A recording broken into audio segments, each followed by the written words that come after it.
led by our moderator, Lisa Sullivan, who is partner and the managing director of the tech sector practice at Ketchum. Lisa, over to you. Thank you, Paul. That was a phenomenal introduction and a great setup for this conversation. I'm thrilled to be here to talk about the reputation of technology companies and the technology industry in general. It's a topic that's near and dear to my heart in a similar way to the way that Paul set it up for his. I'm joined by Heather Kraft, who is the co-president of North America at Hotwire, and Mark Martin, who's the EVP of Tech at We Communications. So first of all, thank you for joining us this morning. Ketchum just this week released what has become an annual look at permission in the technology industry. So there were some great data points coming out of that research, and we'll use those as a jumping off point for what, as Paul said, is hopefully going to be a lively conversation. So let's start with a general look at the reputation of tech companies, and particularly how that reputation has changed during COVID and as we come out the other side. Interestingly, clearly, we all relied very, very heavily on technology during the pandemic, whether that was for work from home, virtual weddings, virtual baby showers, or more practical uses, access to vaccine information, access to essential services. And the research that we've done shows that people love that technology. They love what technology has allowed them to do. But their relationship and their perception of the companies and the industry that power that is much more complex. And we're seeing that in some ways that the industry reputation suffered during this time. We're seeing people reporting increased tech fatigue, burnout that they're attributing to technology, concern about the intrusion of technology into their lives, and in many cases a wish that people were quote unquote born in a time of less technology, as if that were possible. So we have a couple of hypotheses for that. One being that there is a sense that this technology was thrust upon people, and that people don't react well to that. But the other is perhaps a more deep-seated concern, which speaks to what Paul was talking to in the setup, which was that there was already this growing gap between our love of technology and our distrust of technology as an industry, and that the pandemic really exacerbated that. So I'll ask Heather, I'll ask you first, does that line up with what you're seeing? And if so, what do you attribute it to? Absolutely. I think one of the interesting things that you talked about is sort of that exacerbation of that gap. I was in a session with a futurist the other day, and she was talking about how we're at this tipping point where people are re-exploring who they are and who they want to be, versus who an algorithm sees them as and says that we are. And I think that to me kind of sums it up, where technology has been brought into every aspect of our lives and in many ways brought a lot of benefits, but that also means there's sort of those lines have been blurred and there isn't that ability to separate the two. And I think the pandemic itself really put a lot of consumers in a position where they may have been able to dictate the tech that came into their household previously, whether it be a consumer technology or a B2B tech, and they weren't able to do that anymore. And so they're reevaluating sort of what that means for them and their families in a lot of instances. And the families too is super key. We certainly saw a big change in the way people perceive technology as enabling them as a caregiver. Pre-pandemic, it was positive. Post-pandemic, it was much more of a negative sentiment. I love that concept of technology, the difference between who you perceive yourself to be and who an algorithm perceives you to be. I think that's a really powerful image. Mark, I know We has done some similar research. What are you seeing in this space?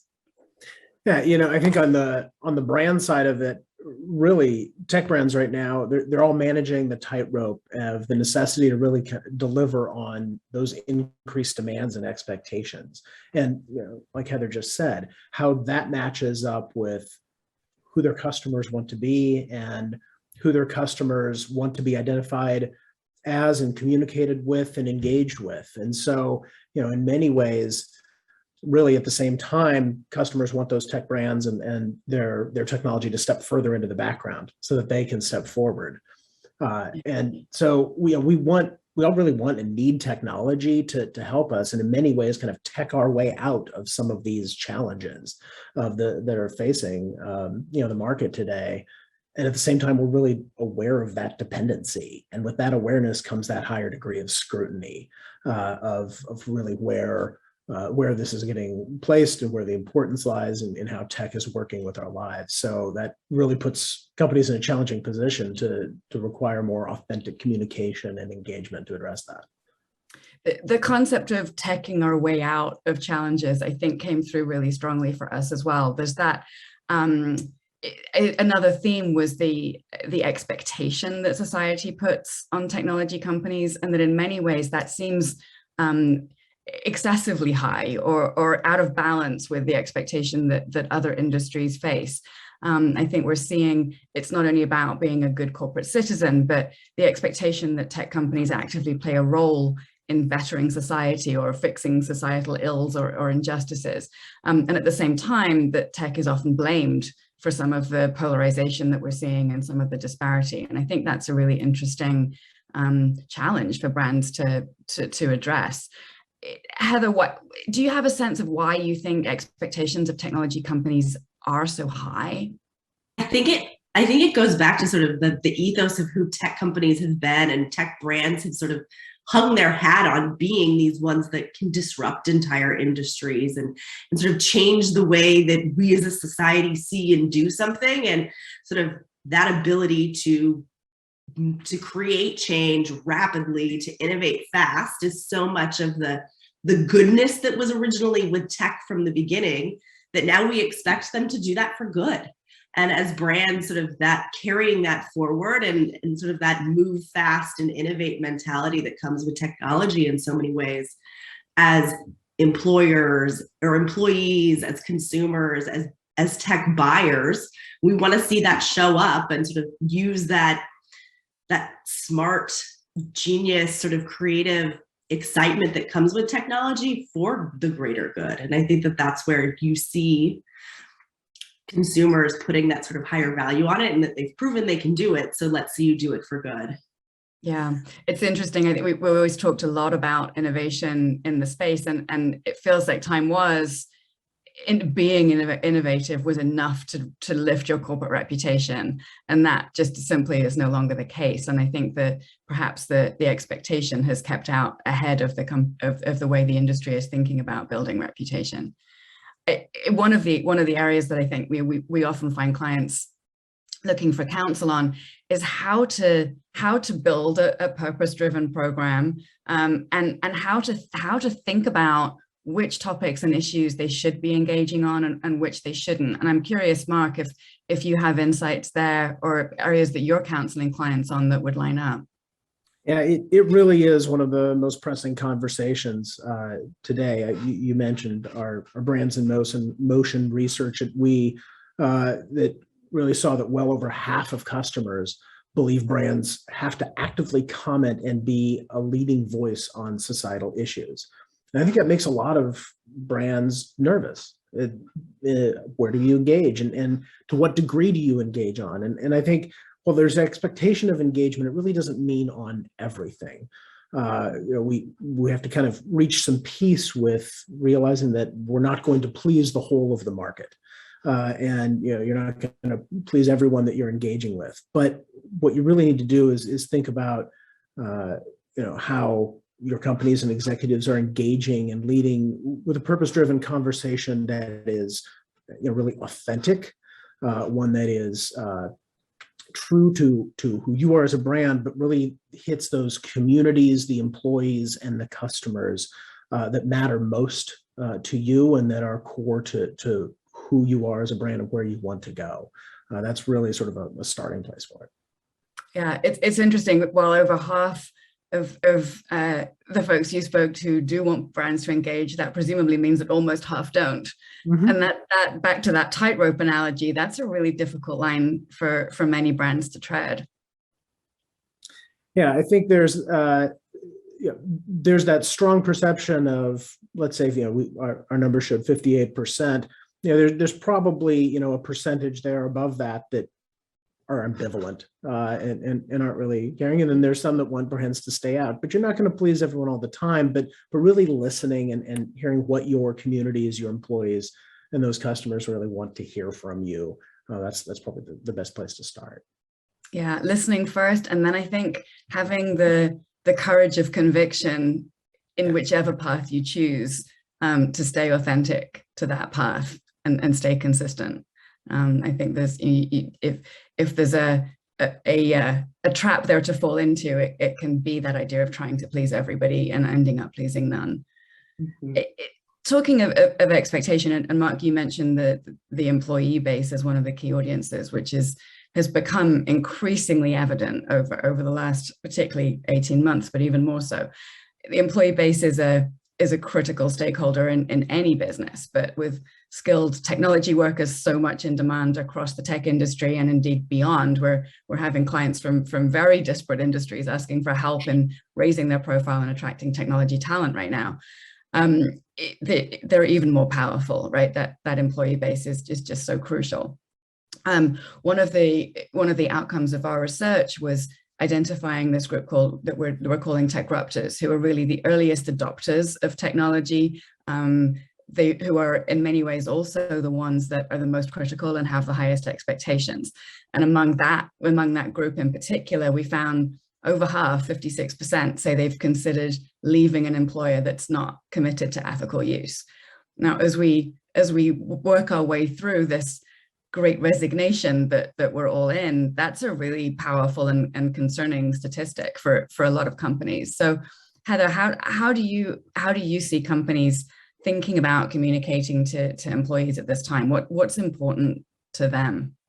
I think it goes back to a lot of what you've talked about, is that sort of being that authentic leader in a lot of ways, and making sure that, I think as communicators, our job is to sit across the table from, or the Zoom screen from, those executives and hold them accountable to that. And in some of those instances, that's acknowledging that you might not be the right one to carry that message forward. Sort of using the strength of your executive bench so that it is an empathetic and authentic conversation that you're having with employees versus a sort of one-way channel of communication.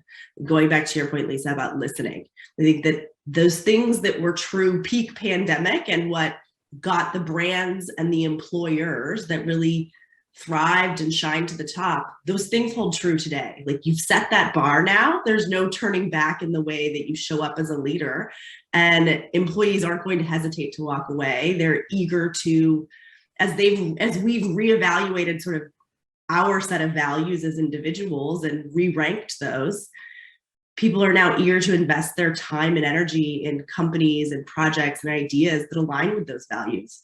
So thinking about where you can create that opportunity for your employees, and how you can communicate sort of the opportunity that's presented in front of them today, but also your ultimate vision. A lot of these tech companies, when they get back to the core of their existence, of who they are and why they were originally much,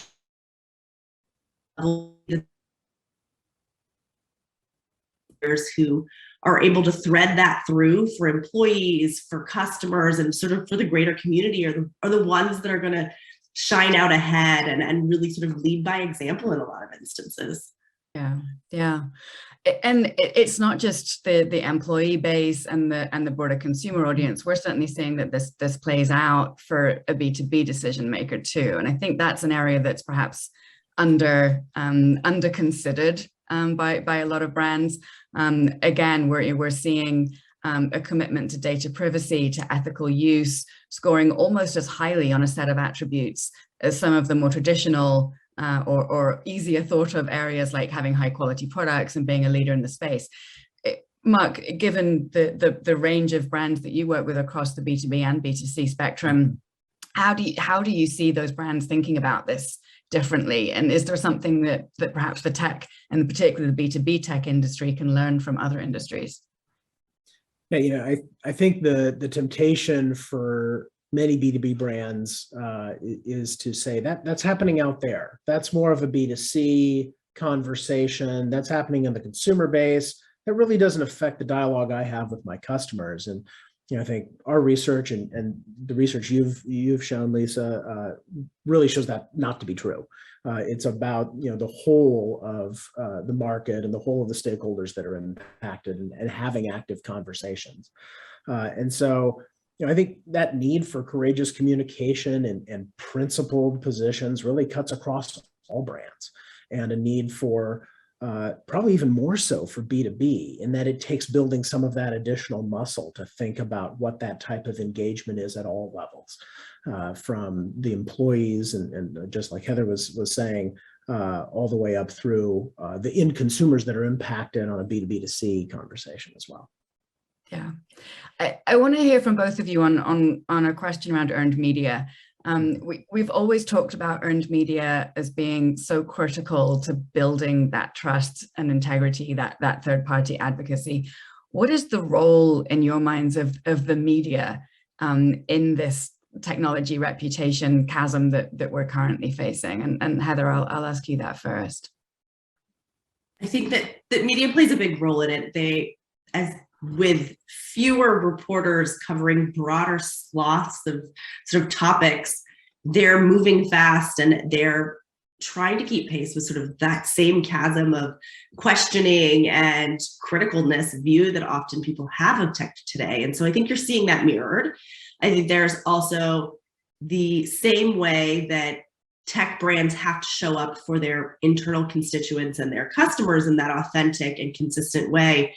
You've got to think about your relationships with media just like that. You cannot turn around and show up with a reporter in one conversation and feel disconnected from the conversation that you just had with your employee base.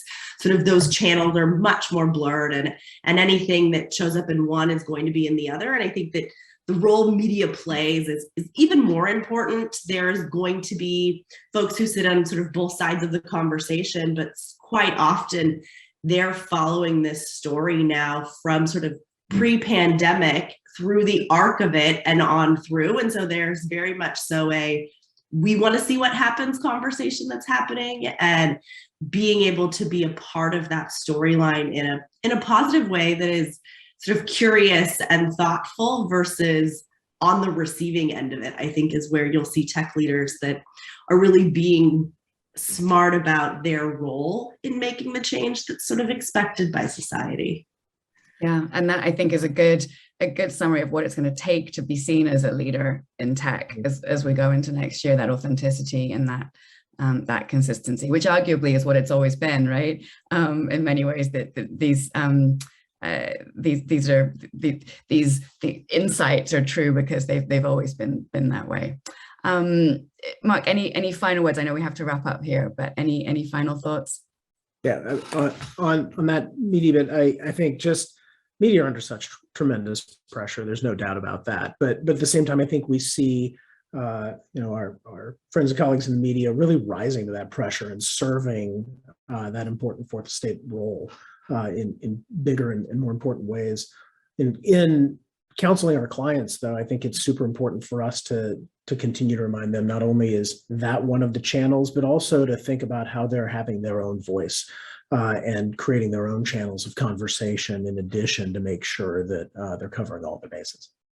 Yeah, great. Well, we could continue this conversation for much longer than we have, but we'll have to wrap it up there. Heather and Mark, thank you both so much for being here with us. Thank you. Yeah.